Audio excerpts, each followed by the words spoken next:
இந்த கலியுகத்துல ஜனங்க எல்லாம் களி பிடிச்சி பாவமா கிடக்குறாங்க, பாவிகளா கிடக்குறாங்க. இந்த ஒரே ஒரு நாமத்தையாவது நீ சொல்லுப்பா, இந்த ஒரு நாளாவது வா அப்படின்னு பகவான் அழைக்கிறார். நாம நேற்று அவ்வளவு வீடியோ போட்டோம், அவ்வளவு எஃபர்ட் போட்டோம். இன்னைக்கு பாஸ்கர் குடும்பம் மட்டும்தான் எக்ஸ்ட்ரா வந்திருக்கு, வேற யாரும் எக்ஸ்ட்ரா வரல. அப்ப இவ்வளவுதான் மக்களுடைய ஜனங்களுடைய விழிப்புணர்வு, இவ்வளவுதான் ஜனங்களுக்கு புரிதல்.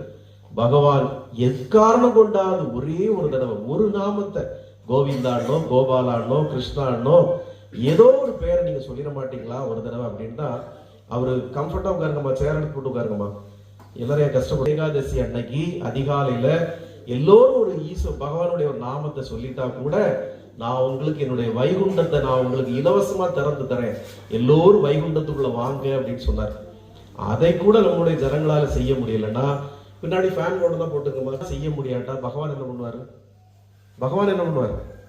ஒன்றும் பண்ண முடியாது.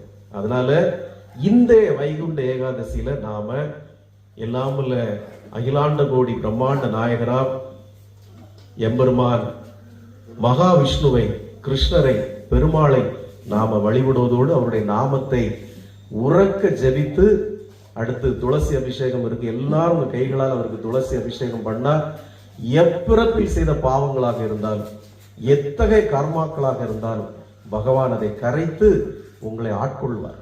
இந்த மார்கழி மாதம் முடிவதற்குள்ளாக இதை தொடர்ந்து கலந்து கொண்ட உங்கள் அனைவருக்கும், தொடர்ந்து கலந்து கொள்ள முடியாமல் இந்த வைகுண்ட ஏகாதசியிலாவது கலந்து கொண்டவருடைய வீட்டிலே நான் வாக்குறுதி தருகிறேன், உங்களுக்கு நிச்சயமாக சின்ன நல்ல மாற்றங்கள் நிகழும், ஒரு வழி பிறக்கும் உங்களுக்கு.